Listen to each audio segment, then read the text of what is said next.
Everyone, and to those who are new this week, is anyone new to this week? Oh, you're in for a treat. It's awesome. Welcome back to everyone else. I have to say, I last week's conversation stuck with me all week. Like, these topics that we're wrestling with are deep and profound, and there's a lot of things we talk about, even at church, that we think deeply about them while we're in the midst of the conversation, and then we go get in our car and it kind of like slides off of us. But the things we're talking about are so profound and so ingrained, the complexities of it are ingrained in our lives, and they're hard to shake loose. And I think that's important. What we're doing here is supposed to be shaping our capacity to engage with difficult issues, not to tell us what the right thing to do is in every situation. It's too complicated for that, though we are hopefully, as we will pray, being steered in the direction of being able to make good choices in a difficult and challenging world. As the mission of the school says, in our complex global society. So, all right. So the Lord be with you. And also with you. Let us pray.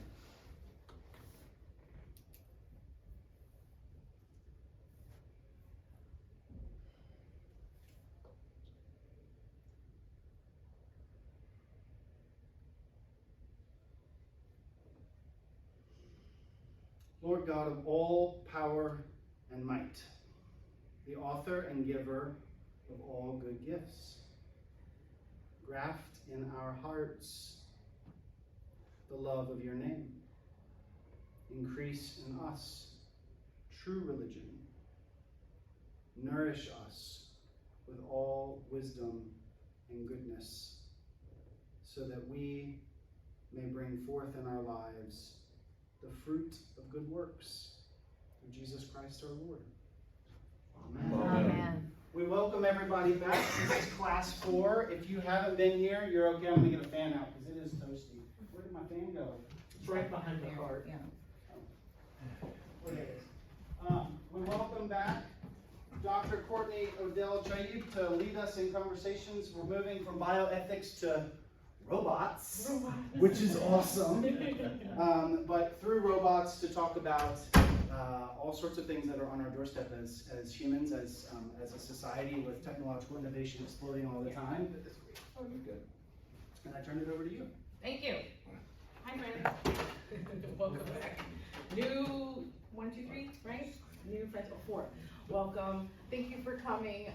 We're considering 2 questions. What does it mean to be human? And then on the side of that, what does it mean to be a good human, right? And then how should humans live their life? And we talked about a little questions of bioethics last couple classes, and now we're going to introduce some like synthetic elements to it, right? What does it mean to be human when we're really competing with a lot of machines, right?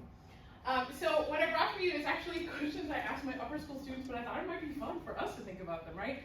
Maybe you are transitioning into a new career. Maybe you are at the end of your career. Maybe you are enjoying some peace beyond your career.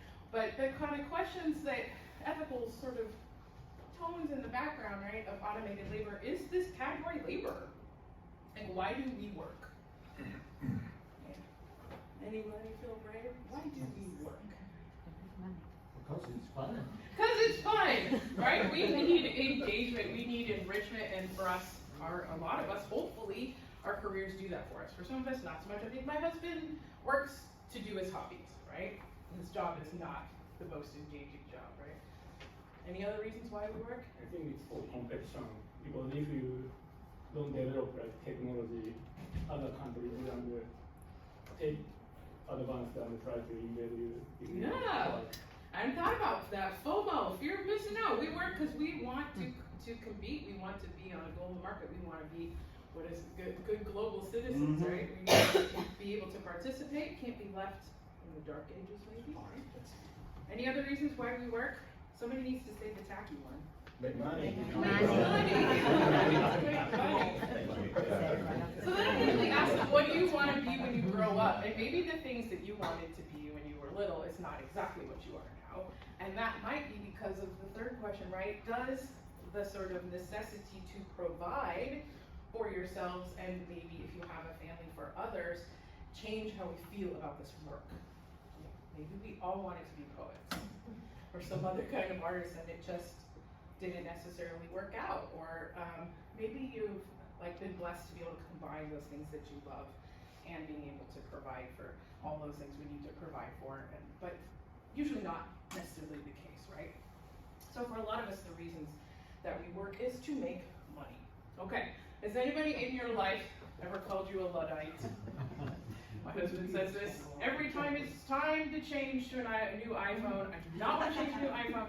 I'm another one right now that like 2 days ago, I still can't sync it to my car. I hate it, but he always makes me change. So anybody else? Oh yeah. Oh yeah. Yes, not necessarily a bad thing as we'll think about today. Luddite, certainly in popular culture, and they have the Luddite Awards every year, right? It's kind of come to mean somebody that fears technology, resists technology, hates it, etc. That's not actually what it was from, so all you good history students in the class probably remember from school that the Luddites were a group of skilled textile workers, craftsmen that were seeing what was happening to their craft kind of in real time, the way maybe some of us whose jobs are being taken over by AI can see it as well, right? As teachers and translators and anybody else that's doing that kind of work, right? And what does that mean in real time? For them, they were really worried about how these new technologies were going to be used to erase them, undermine their wages, to force them to do work that they felt was lower quality, right? It might take you 6 weeks to make something really beautiful, but it's gonna take this machine a lot less time. Right, we know that they weren't completely anti-technology because they really only destroyed the machines of the companies that they felt were oppressing the workers, right? It's not necessarily about that, right? But they did use quite a bit of violence, which we can think about as maybe ethical or not, right? In protest. They also interestingly dressed very controversially cross-dressed in some of these fancy textiles as a walking movement, particularly with young people, because a lot of these folks, just based on how long people worked, were younger. Unfortunately ended in execution and extradition, right? But has come, over time has come to sort of mean for us those people that are dragging their feet into the future, right? Please don't make me update to the new iPhone. These fears certainly didn't stay in the 19th century. I've got kind of 2 classic examples for us 20th century. Has anybody seen Metropolis? Mm-hmm. Or, I would argue probably our very first sci-fi film, right? Okay, I brought a clip for you today. You can see almost all fully remastered clips, or the whole thing, for free on YouTube. Unfortunately, some pieces of it are missing. It is a silent film. Let me take you for it a little bit. What I'd like you to pay attention to, so in the film, it's German, and it's a discussion about sort of the workers versus the people that enjoy the fruits of the labor, right? I want you to pay attention to what the bodies look like and see if you can kind of pick up on some of the fears that are going on.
Madonna, Janelle Monáe, like all of these images. If you have time to watch it, it is not the most exciting film ever, but very interesting. So, considering what industrialization is going to do to them, or is doing to them, what are some of the fears you could pick up, concerns, worries? Depression. Yeah, the pose of the bodies, the sort of mechanization, moving like machines towards machine labor, right? The sameness. What else? There's no interaction amongst any. Yeah, is this going to make two classes of people, right? Certainly reflection on World War I, right? And things that are going on at the time. But is the labor below making the beauty above possible? But there's also no interaction amongst the workers Yeah. until they go to work, maybe. I don't know. Or until they were both. They're like automatons. Automatons. They're just like machines themselves. Yeah. So we're talking about all the arguments that are made for why automated labor is going to save us, but I think certainly the film puts in the tone is who are the robots in this scenario, right? Okay, if you remember your hopefully high school, not middle school, but high school English, right? The other big push. Still traumatized by Still traumatized. I'm sorry, and we're not going to read this clearly, but it's Upton Sinclair's The Jungle. My favorite piece is about meatpacking industry, right? I mean, like, what does automated labor do to this process of meatpacking, of slaughter, etc. I think some of the newer covers, which are really interesting, maybe gets at exactly what it's trying to talk about. But that does automation free humans to do certain things, or does automation facilitate turning us into something that's not even human anymore? Particularly when the labor is already really tough for the soul, right? Certainly lots of portions of the text talks about how maybe you need to be dehumanized to do even things that look like this kind of labor, right? That meatpacking does. I think people are generally more disturbed by the fact that there might be suggestions that they're eating things they don't want to eat than necessarily the way the workers are treated. But it definitely outlines like how dehumanizing the meatpacking industry had become. That industrialization in no way was necessarily freeing them, but rather keeping them really tied to intolerable conditions, really low wages, and particularly for those that had to live on location, right? Their money was just going right back into the company. And then afterwards we have like some good things that came out of it, obviously like the Food and Drug Act about how our food should be protected. But I just think it's a little interesting touch point for us. Ethically, I think maybe we could turn the tide a little bit on this Luddite suggestion and ask, well, maybe were they right about some things? Do we feel like maybe our gentleman at the right is leading the rebellion against the iPhone, right? Maybe they were closer to what we're feeling in this moment. So I got some questions for us to sort of meditate on. Does technological advancement always mean progress for human health, right? Does that work towards the future? Does it always work out that way for us? And then who is really able to articulate what progress is or looks like? Is it the people down below or the lovely gentleman running up above? Why do companies pursue technological advancement? Why is it important to them?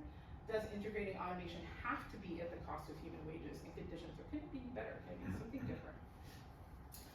How do you strike a balance between caution and curiosity with new tech? I think certainly our bioethics section, you guys are experts at that, right? Like, I'm really excited about some things, but I'm really worried about them too. Some better words for us than Luddite might be technophobia, so fear of technology. Folks that are worried, particularly in a dystopian future world, about what some of these things are going to look like. And then hopefully you have some technophiles in your life too, or is that just my burden? My spouse buys every technology Apple comes out. He used to work there, so I'll give him a pass. But literally, if he could stamp it on a child, I feel like he would. He tried to make me use Apple products at work, and I just was not working. So maybe you have someone like this in your life too, where like the sort of ethical questions don't really pop up all the time because there's so much excitement that this like future is going to be beautiful and wonderful and awesome through these new technologies we're making. Okay. If you don't want to just think about necessarily labor, but rather like how we communicate with one another, do you sometimes wish that you could disengage from certain technologies? Yes. Oh, yeah. Try to. Is it hard? Yes. Yes. Yes, I have been trying to not use Twitter, which is whatever it's named now. But Twitter is where actually was like what most academics use, so it was my conversation space. But isn't it awful also, and doesn't it make it hard for me to sleep at night? Yeah, sometimes. Some people argue that social media makes us, sort of like your sermon today, less ourselves, less able to handle real world relationships, less kind. Do you think that's true? Yes. Yes. Yeah, the sort of synthetic medium maybe makes it. I don't think that's just anecdotal either. I mean, I think there is legitimate science that has analyzed this that says our brains we are cultivating our brains in different ways that are suppressing capacities for empathy and like the nobility within us is suppressed by some of this technology. I question sometimes whether it's innately the technology or just how we've chosen to use it though. Yeah, certainly, I mean, I think it's hard, we've talked the past couple classes about whether it's the technology or the capacity to, right? And yeah, I'm kind of with you on that, where particularly during COVID, this was the way to be with each other. And we saw so many beautiful things come out of it, so the possibilities of it being different are certainly there, right? For my public speaking class, we actually do a section on how do you connect to a faceless audience. Like, you still have to like go into it with empathy and interest and curiosity, even though you never see those people. It's very difficult to do that because we don't really have spaces to teach us to do that, right? Do you feel like digital spaces make you less pleasant versions of yourself? Right. Particularly if you work in a job where people see you online. Certainly my online presence is cultivated, right? It is not necessarily me, it's what I do with me. And then just to stir up my children, I always ask them, should we restrict forms of media at my age, right? Like, I see all you middle schoolers with phones, which I think is not a good idea, but personally, would that maybe give us more time to sort of develop the kind of empathy that we need to participate online in ways that would make us proud, right? I think for today, what I wanted to kind of, I know we're a little pressed for time, but really marinate on is this idea that automated labor, most people I think would argue is the most significant threat to job security since World War II. Generally, that seems to be the case. People are kind of in agreement that this is something that we should be worried about or to think about how it's going to impact us into the future. Has anybody seen automation or AI impact their job? What do you do, sir? So I work for a bank. I manage the compliance department. And we use, specifically if there's a regulatory change, if that space is very heavy, we use this as a way to just give us summaries to the board. Yeah. The problem though is you lose the human component, so you can run a change through, you read it and you say, wait, this doesn't make any sense. They go out and pull everything they know, but it may not apply to the actual change that you're requesting. Yeah. So that's some of the things that we run into is, it's the first step, but you still have to have that human to read over the summary to make sure that it actually makes sense. And some of us are working at sort of the very baby beginning of what these are going to look like, which is maybe terrifying in the sense of I can barely keep up now. Or maybe it's like we get to work through some of these kinks and how could it be better.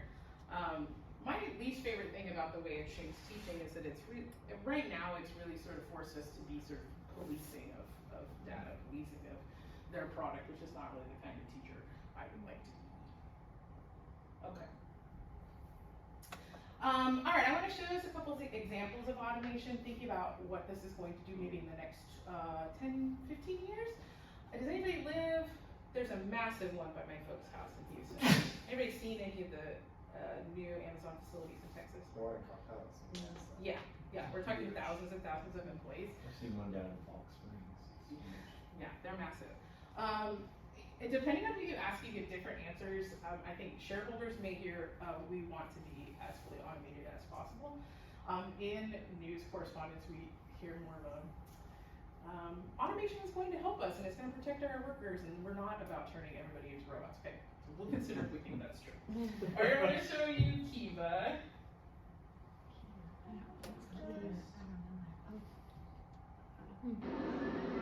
Meet Amazon's newest holiday workers, the Kiva robots.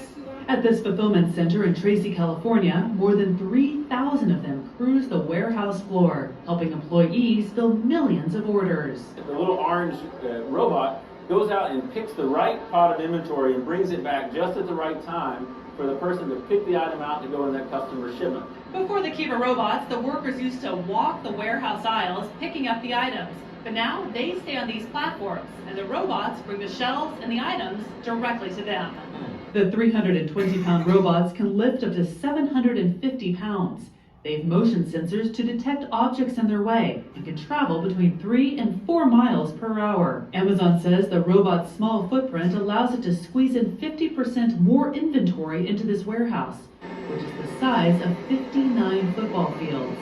They've also improved efficiency by 20%, so it only takes 15 minutes to fill some orders instead of 90. On Cyber Monday last year, Amazon customers ordered 426 items every second. Amazon expects that number to be bigger this Cyber Monday. The process at an Amazon fulfillment center starts when products arrive by the truckload. The items are sent up to one of the 4 floors where Kiva robots operate. In this new generation fulfillment center, we have associates who are taking products off the carts and putting them onto the shelves that are moved by our Kiva robots. A worker finds a space to stock the item on one of the moving shelves. It doesn't matter if there are paper towels next to board games, just as long as the robots know where to find it among the 21 million items. Then the robots wait to retrieve the item when someone places an order. From there, items are hand-picked and whisked away on miles of conveyor belts to be sorted, packed, and shipped. There's even a robot that folds the shipping boxes. While some may worry about robots taking jobs away from humans, Amazon insists that is not their intention. You're going to see there's 4,000 people working in this building, even with all the automation that's in place here. That's because our focus on automation is about helping people do their jobs, not replacing people. So far, 10 of the 50 Amazon fulfillment centers in the United States have integrated the Kiva robots. In Tracy, California, I'm Kara Suboy, CNET.com for CBS News. Anybody in Amazon house? Oh, yeah. Yes. Oh, yeah. Those brown boxes are all over my I think some of us can't live without Amazon, and we've made it so that maybe we can't, right? We're so dependent. Particularly during COVID, there was stuff that we couldn't, I don't know if you had an experience, but we couldn't get except through Amazon, right? And so Kiva sounds pretty cool, right? Like, we don't want to have backbreaking labor. We want it to be more safe. What do you think?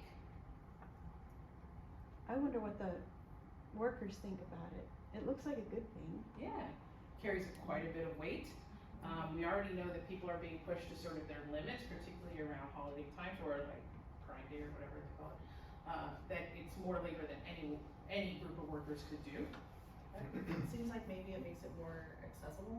Yeah. The labor, so people who, you know, they can distinguish one product from another, but maybe they can't walk that much. Yeah. That gives them a job. Would it help us allow people to work there and also protect our bodies in the meantime? Right.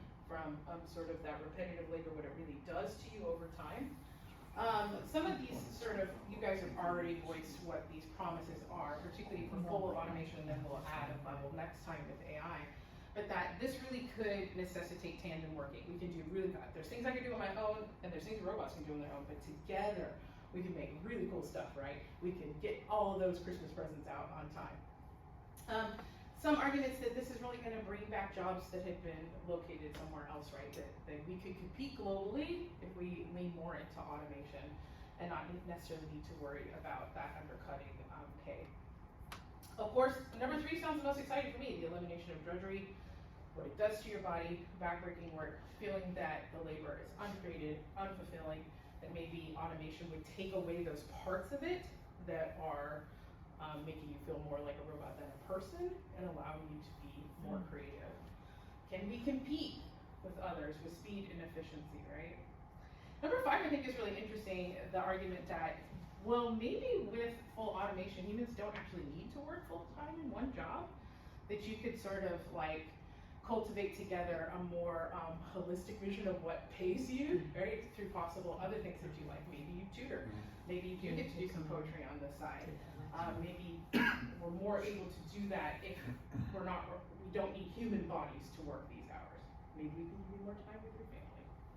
All right, sounds great, right? If the efficiencies are then distributed, if the savings or earnings created by the efficiencies are distributed to the labor force. Why are you being so negative? I'm just. Someone sounds like a Luddite. I don't want to. Okay, I want to show you one more video, even cooler. And that's Amazon Go. Anybody done this at the airport yet? Yeah? Okay. My nephew worked on programming for this. Ooh. 4 years ago, we started to wonder, what would shopping look like if you could walk into a store, grab what you want, and just go? What if we could weave the most advanced machine learning, computer vision, and AI into the very fabric of a store so you never have to wait in line? No lines, no checkouts, no registers. Welcome to Amazon Go. Use the Amazon Go app to enter. Then put away your phone and start shopping. It's really that simple.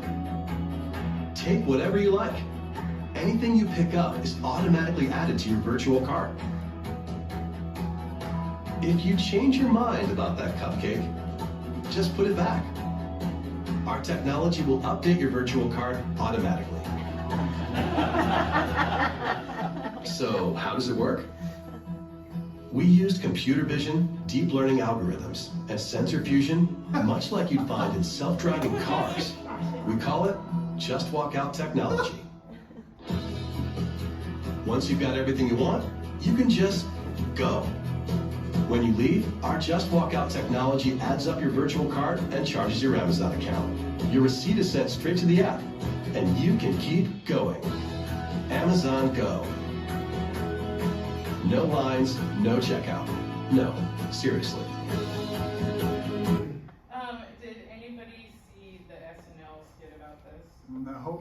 Okay, I recommend, Show that one. I want to watch it here. I read it, it's definitely for adults, but it sort of thinks about the racial implications of this technology, how this is actually going to work. Yes. Okay, so do you think Amazon is going to be fully automated, or do you think that they're going to share all the spoils? No. How many people need to work in this grocery store? Yeah, stalkers. Maybe Well, next once you time. get automated things that put it on the shelf. Yeah, if we combine sort of Kiva tech with a little bit better sorters, certainly on the horizon, right? Okay, let's, since Dr. Casey's, Dr. Casey. Mhm. Also Dr. Yes. Not like you. Neither of us should do surgery, so. If so negative, let's think about the negative side of this. Is moving full automation going to result in technological unemployment? Anybody been to Rust Belt City, from a Rust Belt City?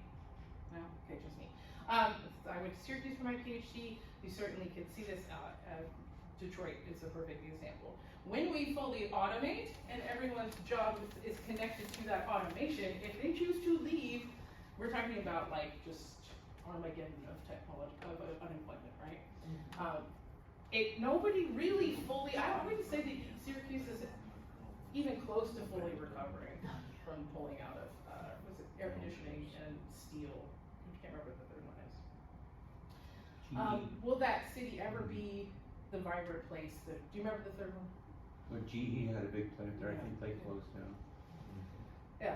I think, when I think about the plant that's by my parents' house, or the Amazon facility by my parents' house, and it probably employs 10,000 people, I mean, that's a lot of people to go, right? Would fully automated factory production really return jobs from overseas? And then your question, would those jobs go to humans? Or would those jobs go to other automation? Like, can we actually count on this to provide what would be a working wage for somebody? A living wage, excuse me. I I think number 3, definitely I was thinking about this a lot during COVID, but does globalization really even feel like an asset to us in this moment, right? Being so connected, being maybe competing in a sense, right? Or do we feel in some ways maybe a little too connected to each other, a little too intimate in some ways? Yeah. And then the last one I could think of is, have you really seen sort of the shortcomings of this idea of the gig economy? Can people really cultivate a sort of holistic job for themselves through all these little pieces and live happy, fulfilling, not stressed out lives? I don't know. How do they plan for their future? Yeah. And are we still built, still really functioning in a system that you need assistance for that? That necessitates you having the kind of job that would provide that, right? Go ahead. I'm a Luddite. I still like to go to the bank and talk to the teller. Yeah. Communication with somebody else, and this is being taken away, including all your home deliveries, you know, so, although we have met the delivery man on occasion. No, so, but yeah, that's, where's the interaction between people? And we're biological animals at this point, still. I don't know where we're going. Yeah. That was a couple of weeks ago. Or maybe we can go to the next one too. Oh, Yeah, I mean, I think there's some striving, like this desire for connection, particularly when things get really hard. When you're trying to do something, you're like, I just want to get a person on the phone, a really human being, not like 4 sets of robots, right? Totally feel that.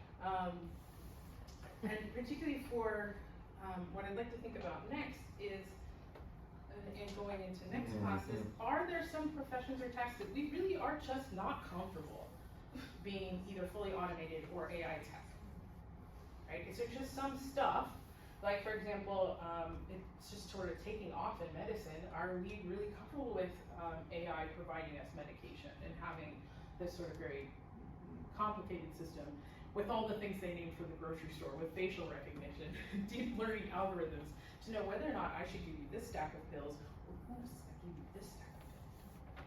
Yeah, makes me a little nervous. Yeah. Right? But then it does take away, in some aspects, it takes away human error. Right. Right. You know, and it takes away some subjective kind of, you know, biases and, Yeah. you know. I think our number one example for that would be self-driving cars, right? The prediction about how many less accidents we would have if we did self-driving cars, fully automated cars. Did everybody see the video last week of the traffic jam in Austin? It was like a 4-way, but they were all self-driving cars, and so they just went nowhere. And we're gonna think a little bit next class about when we ask AI to make ethical choices, not us, but AI. What happens? What do we really think about that? You have to deal with hackers, what happens when you don't have So you still employ people, power, but then they have to or maintain the that. things. Yeah, I mean, I think certainly I was watching an interview the other day that was talking about, well, this is going to open up so many more jobs, but of course it's very specialized labor, or very graduate level labor, right? Is that really going to trickle down into the typical American? I personally don't think so, but I mean, it is going to open up possibilities, particularly for my children about, my son's autistic, so they really like to push kids with autism towards cybersecurity. And I was like, should we do this? Like, can we slow it down? Maybe you would like to just be an artist club. Yeah, so maybe marinate on that a little bit for next session. Like, for example, would you pray to a robot priest? Would you journal with a synthetic therapist? You can already do that now, by the way, if you're interested to try it out. You're like, no. Would you, you maybe engage with a synthetic companion to talk out some things? Are we interested in having weaponized AI be part of our policing force, part of our military, etc.? Okay, if you did the AI reading for this class like I did, don't worry, it's not wasted. We'll talk about it next time. Thank you for coming. I want to add one thing to this, which is I want to give you a theological lens for this briefly. You got time? You got a whole minute. I have a whole minute. That's actually it's a perfect metaphor for this whole topic. I feel like as I wrestle with this, that there are that there are two different classes of ways to consider this. One is that we are trying to improve technological innovation in order to strengthen safety and people's well-being. We're trying to innovate in order to make people's lives safer, healthier, better. There's a different side, which is we're trying to innovate in order to maximize efficiency and productivity. And those are not the same thing. One has, at least claims to have a human-centric mindset of safety and well-being, like automated labor that now keeps us from having to have children, machining casings and slicing off fingers and all sorts of stuff. Another that is like, how much faster can we help people move, go, produce, generate, create, like how can we squeeze more efficiency out of people? One of these at least claims to be thinking about safety and well-being, and the other is trying to squeeze something out of this. And the theological lens I'm wrestling with is the idea of Sabbath. And what does it mean to not have our lives be determined by how fast we can go, how much we can produce, how efficient we can get by the fruit of our labor. And so as we're thinking about this, I feel like these go side by side, and I'm generalizing, I understand that, but I feel like it's important as we're thinking about this to apply a theological lens, and one of those is Sabbath keeping. How are we supposed to be more than just the maximization of our productivity? I actually think that part of the crisis of the church, and this is well documented, this is well written about, part of the contemporary crisis of the church, like the church at a big C, all churches, is that the church succumbed to the American and Western idea of we need to go faster. The way to attract more people is to go faster, do more, have more bells and whistles. We need to have brighter signs and bigger this and flashier that, and we need to constantly be offering programming, and we need to invite everybody here, and they need to be doing this and enjoying that, experiencing this. And we just accelerated, sort of like those Amazon ads, like we need to go faster. We're going to make it better for people to go faster. We're just going to keep going and going and going. The church succumbed to that. And collectively, society, over the last 25 years, but especially in the last 3, was like, click, click, click, lighting my hair on fire and saying, peace. And we are seeing this hemorrhaging within the church, which I feel like is in part a response of our society to the church saying, come, go faster with us. And everybody saying, we're tired of going faster. Can we please have Sabbath? So I think this is part of this conversation about robots and technology is part of AI. What is the aim of this? Is it to squeeze more out of us? Or is it to genuinely improve? And we don't always ask or answer that question well. So do your reading next week, unless you've already done it. I'll forget it, so I'll read it again. And if you didn't sign in so that I can email you the readings and all this stuff, the little purple binder is there. If we have your email address in Realm, then I can easily do it. If I don't, just jot your email address down and we'll send you the syllabus. Go in peace to love and serve the Lord. Thanks. Thanks. Thanks for coming.